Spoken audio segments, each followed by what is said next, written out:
Hello there. This is episode 32, and it has been a kind of shocking day.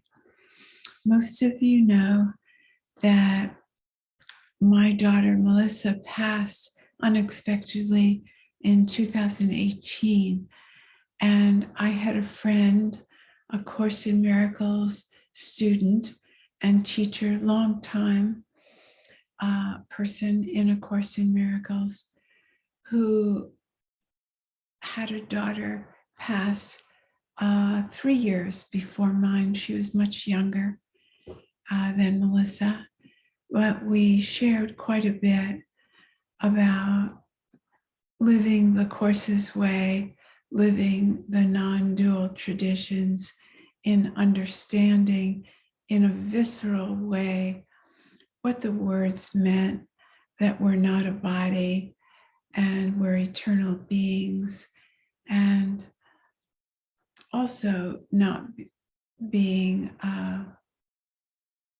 spiritual bypassers. We wanted to be rigorously honest about our feelings. And today I found out that her son unexpectedly passed on. We don't know yet what caused it. He was doing well in life, and how to show up for her. I could not give her a single line from the Course. Way too early.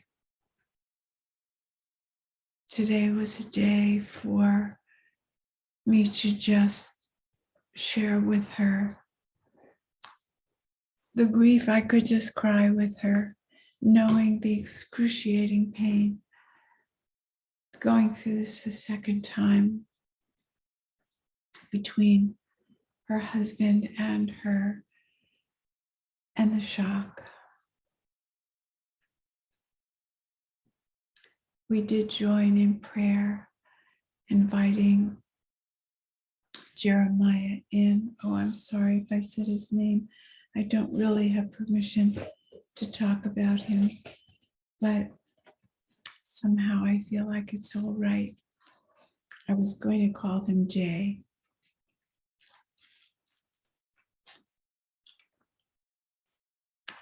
Jeremiah was the light of many people's lives. He was in the full bloom of his life, not yet doing much of what everybody envisioned for him, including himself. He, in his 20s, just got started.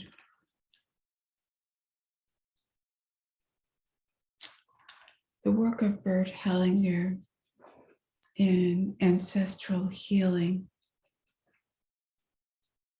and constellation work has been very important in my training. I actually worked with Bert around my own family's grief and loss with the Nazis. The way Bert understands loss is that when a person or a family don't keep the person who is deceased, their memory alive and in their consciousness, he says that sometimes the unconscious wishes to follow the person who is not being remembered in a conscious way. Of course, my friend didn't have a day where she didn't think about her precious daughter who left this world way too early for her, from her mother's point of view, any mother's point of view, I think, almost any. But this beautiful son of hers had the kind of personality that he would try to be cheerful try to make the best of things, try not to focus on his sweet sister. So he fit Bert Hellinger's picture of someone who might want to unconsciously follow. The script is written means so much to mothers, grieving people, fathers, loved ones everywhere. Because the first thing, if we don't go to the script, we go to why. Why is this happening? Why me? Why am I being punished? It's typical for what people do.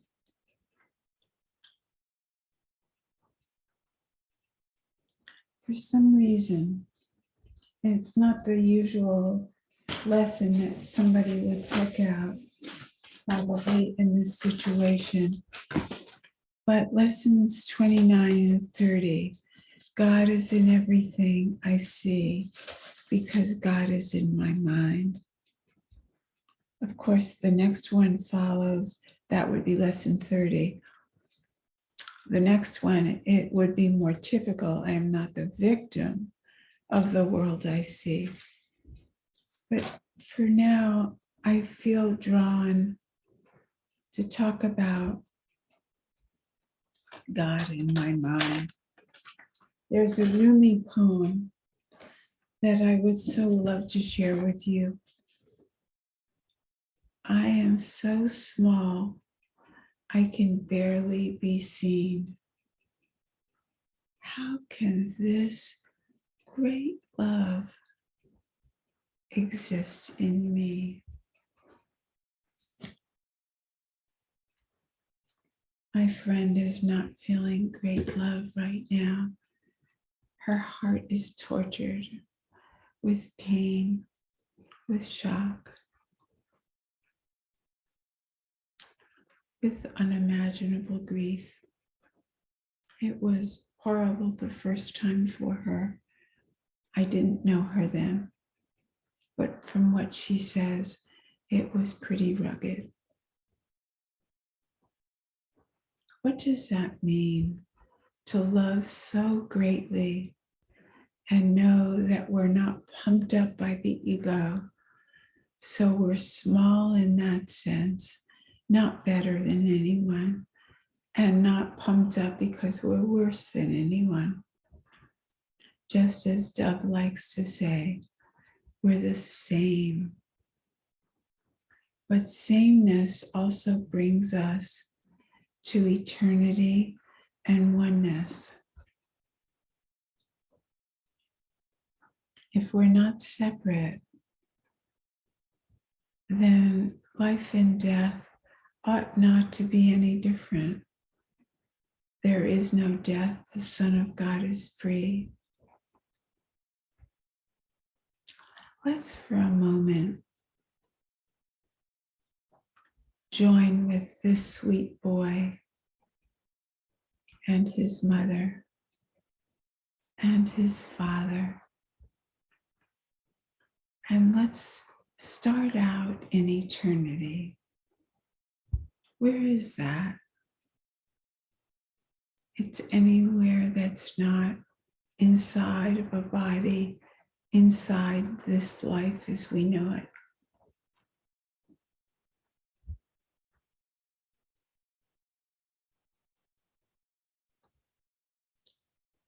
Life continues. Energy continues. Quantum physics, as I say so often, reminds us that oneness is real. Energy transforms. It's not new and it's not old. It just transforms. That means to me that it was here before us and it will be here after us. And the great love that Rumi describes is an existential love that is beyond our attachments. It extends beyond our boundaries. It's the love that encompasses all.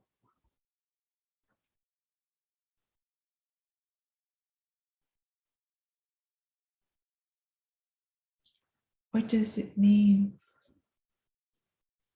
God is in everything because God is in my mind. We are unchanging awareness. What does that mean?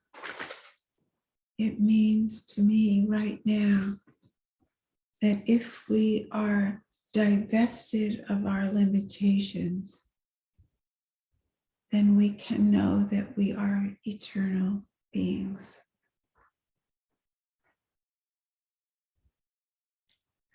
So, what is our limitation? Our limitation is believing we're a body. Our limitation is believing that we exist as separate people.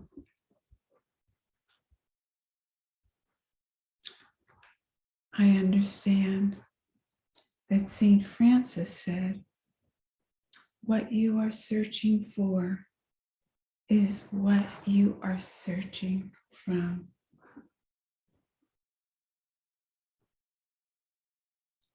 Wow, if we believed that, we would know what the Course is saying.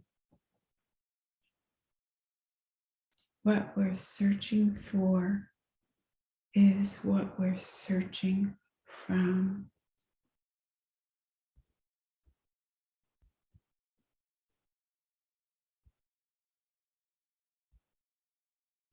That makes a little more sense of you are not a body.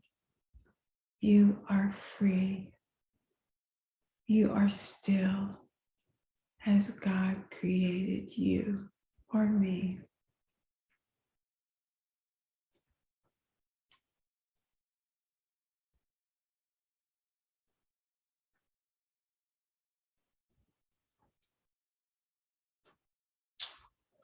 These are not just lines, throwaway lines. These are not just affirmations to make you feel better in the morning. What does the one mind mean? That's what it means when it says, you are in my mind. It means the one mind.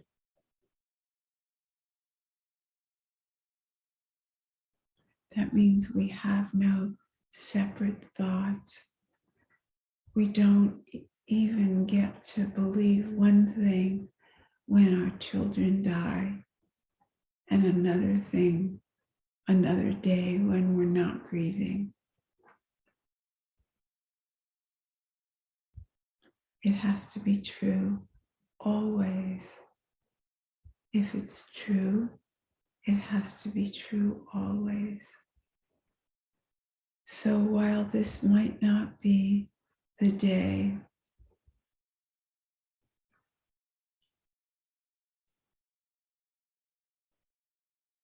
to remind my friend that there's no separation, it also might be the day.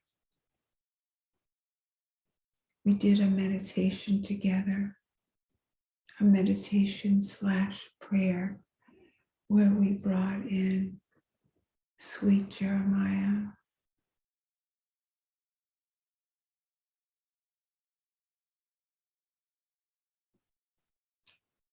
And my friend and I, with our tears flowing, remembered together, joining together, that underneath the pain, underneath this breath, around the last breath in the space before the next breath. All is actually all right.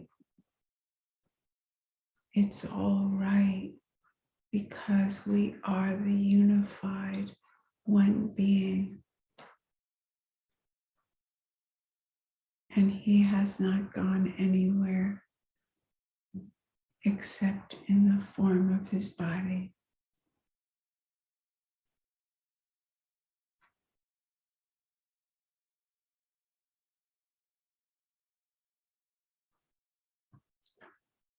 The love continues to be real. The attachment is not real.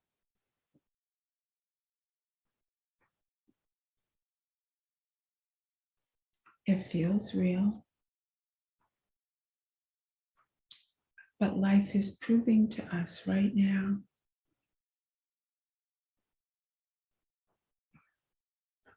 that what is real never dies, and what is unreal never existed.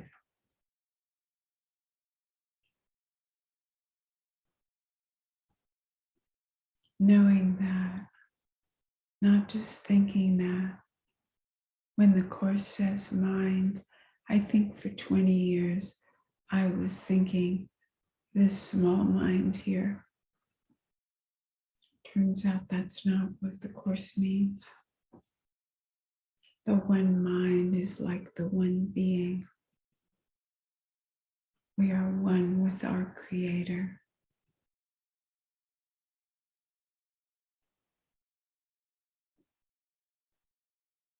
Let's go again to eternity before we were born.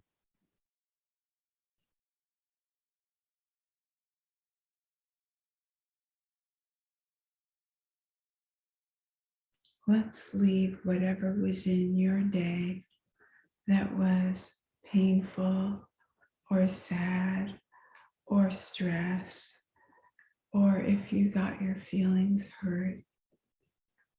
Let's leave that and go to what is always true.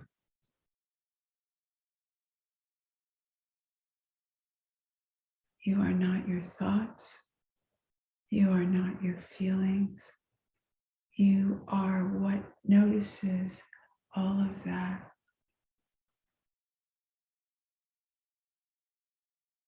You are the oneness.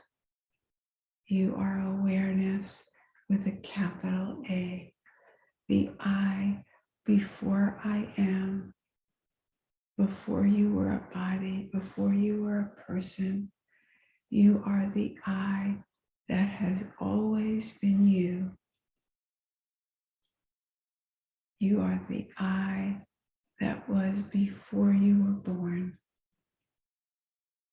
And you will be the I after you leave this world, but not in form. So energy will get transformed, and we will stay as the one being. If we love God, we love ourselves. If we love ourselves, we can't be in a fight with the Creator, because the Creator is us, and all is well. It's a wellness that's not our agreement that we vote for what is. It just means not fighting what is. And that's where we find the peace of God is shining in me now. Why wait for heaven?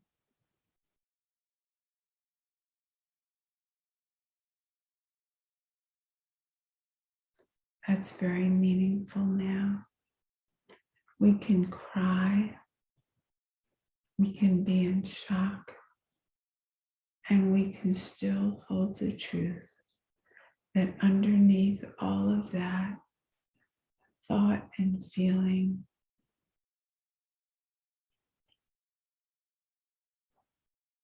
is truth that never changes.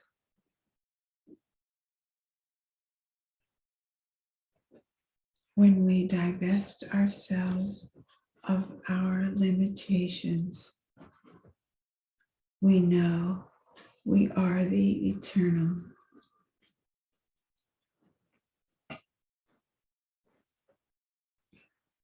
What's it like to be the eternal? That means we don't have personal thoughts and beliefs that we believe. The thoughts and feelings don't hurt anyone. They don't take us away from truth unless we believe them. They can just be passing clouds. That's what the Course teaches us. That's what non-duality teaches us. So a thought can be the greatest salesperson, but they're not the greatest if we don't buy the merchandise. The merchandise says, our lives are over. My friend and I talked about how we would actually be willing to die easily because of the belief that we would have a visitation in some form that we would recognize our daughters and now her son. We don't say that to many people because they would think we're suicidal, but we're not. Both of us love our lives. I'm sure she's not feeling like she loves her life right now, but we both, even on this incredibly difficult day, agreed we weren't suicidal, but there is a willingness to let go anytime that it's the right time.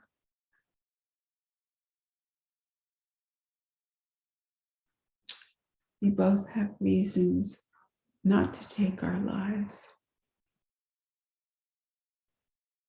But it isn't even that active a feeling. It's just, we wouldn't mind.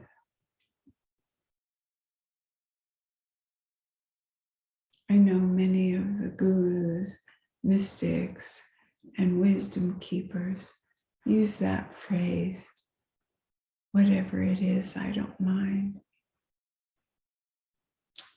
Well, that's how we feel about death. I know people say, and I did for, 4 years, I didn't use the word death for my daughter. But I don't mind it now because I really know it's not true. And it's what people who are not Course people and people who are not non-dual advocates, that's what they think. They think somebody died. And it's truth. A body did die. But we know we're so much more.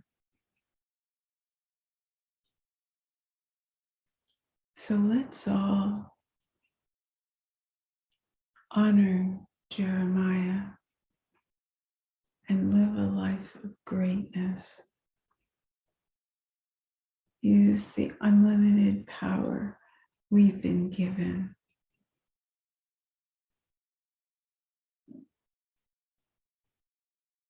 Maybe you have someone in your life that you would like to honor.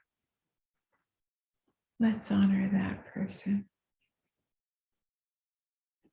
because we're all one. When we honor one, we honor all.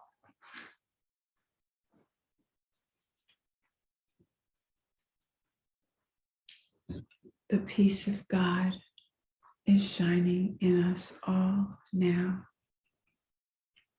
Thank you, everyone, for being my partner here tonight. God bless you.